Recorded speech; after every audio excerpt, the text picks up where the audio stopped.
So many issues about trust and credibility and integrity in this space. And I want to talk about FTX in a moment, but I want to start with what's happening at your own firm, given the outflows this week. I saw that you said on an AMA, this is one of these Ask Me Anything, you said there's no amount of withdrawals that would put us under any pressure.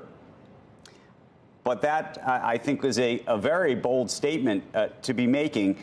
How are people and why should people trust that their money is safe at this point? So I think thanks, Andrew, for having me. And the well-run crypto exchanges should hold user assets one-to-one. So user deposit Bitcoin, we hold it in Bitcoin, we move to a cold wallet, we keep some in the hot wallet. And people, they sell it. Now the Bitcoin belongs to somebody else, but we still hold it in the cold storage. People can withdraw 100% of the assets they have on Binance. We will not have an issue in any given day. So 100% of the users withdraw 100% of the assets, we'll be fine. This is very different for traditional financial people to understand because banks run on fractional reserves. And the traditional regulators, many of them may think that it's okay for crypto businesses to be running on fractional reserves. That is not okay.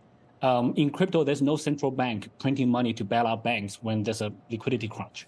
So crypto businesses have to hold user assets one-to-one. And that's what we do. It's very simple. Okay, but let me ask you about that specifically, and I don't want to get too technical, but indulge me for a moment.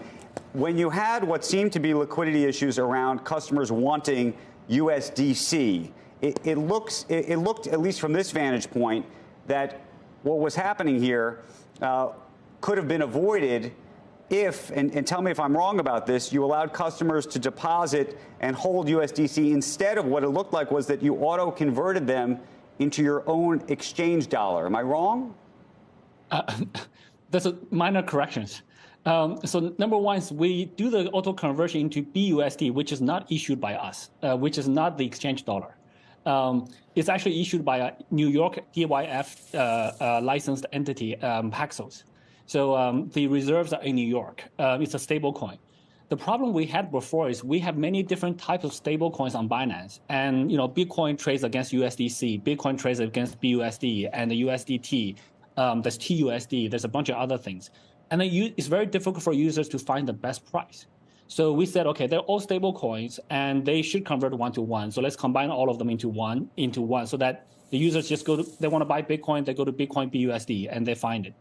On the deposit and withdrawal, we do the conversion. We have channels to convert them one-to-one. But the channels we have actually have to go through a bank because to convert from BUSD to USDC, we have to sell BUSD into US dollars, cash in a bank, move it to a different bank account, and then buy USDC at a different institution. So that day, we had more users trying to buy or trying to deposit BUSD and withdrawing USDC. And we ran out of that. And the bank that does the conversion doesn't open until 6 hours later. And that's a bank in New York. So we were actually blocked. This issue was actually caused by a bank. So that's what, and stablecoin is the only one we convert. Every other asset, people deposit Bitcoin, we hold Bitcoin. People deposit Ethereum, we hold Ethereum. Right. And you understand why I'm asking you that question, because it does appear in that instance, at least, that when you said no amount of withdrawals would put you under pressure, by default, it put you under pressure, whether it was your doing or some other bank's doing. And so the question is, longer term, would you reevaluate how you do that? So we have the assets to convert. So there's no margin, no leverage. We just needed the bank to open. So the bank opened 6 hours later, it was fine.